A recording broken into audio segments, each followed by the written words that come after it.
I get this question a lot is can I make your stove even smaller? And it's a great question. And, you know,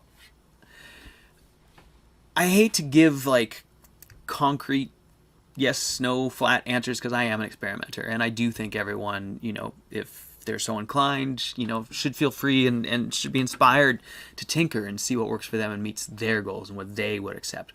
But I'm going to say that I have the tiny stove. I called it tiny. It's not actually tiny like relative to a wood stove, but it's tiny for a masonry stove.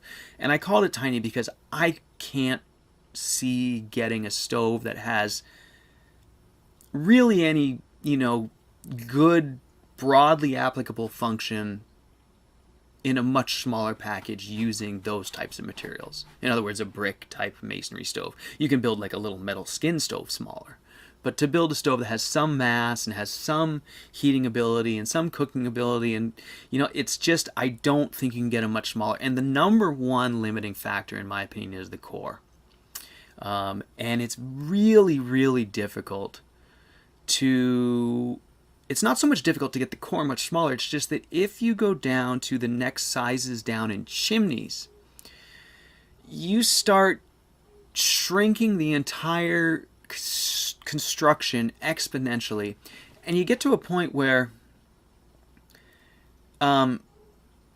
there's just not enough fuel for any kind of length of time or significant heat generation. So it's hard for it to burn at all, let alone clean. When you start them up, they don't generate enough heat to make enough draw. They get really finicky. That isn't to say they can't work, and they certainly can.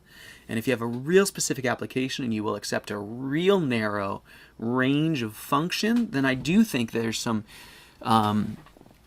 useful, applications there. The smaller sizes could work, where smaller sizes could work. But for the most part, that 6-inch chimney size is really kind of the limiting factor. I've played quite a bit with shrinking down all of the various cores, and in every instance, you just end up with something that really is just kind of unusable in any real practical way other than as a novelty. And I think any of you guys who have watched people, on a video try and make a small one and light it, you can kind of see it.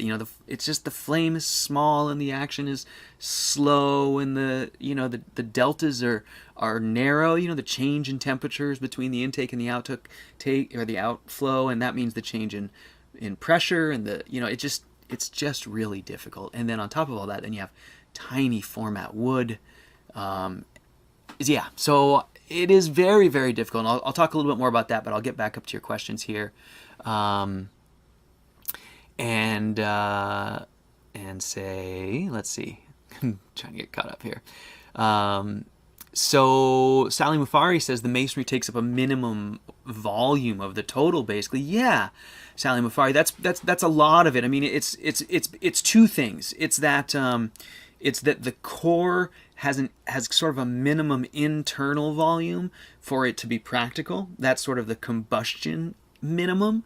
And that's where I'm talking about the flue size, like that 6-inch flue. When you make 4-inch cores, Vortex did one recently, and Pete, I think he dry stacked one and tried it. But I think you'll have found that, even on the 4-inch, it again grew to be almost as tall probably as my 6-inch, and again the firebox, it was there was it was a little bigger than a normal 6-inch batch, or than a normal 4-inch batch would have been. So there were some adjustments made. In other words, you just have to end up kind of making some changes to the formula.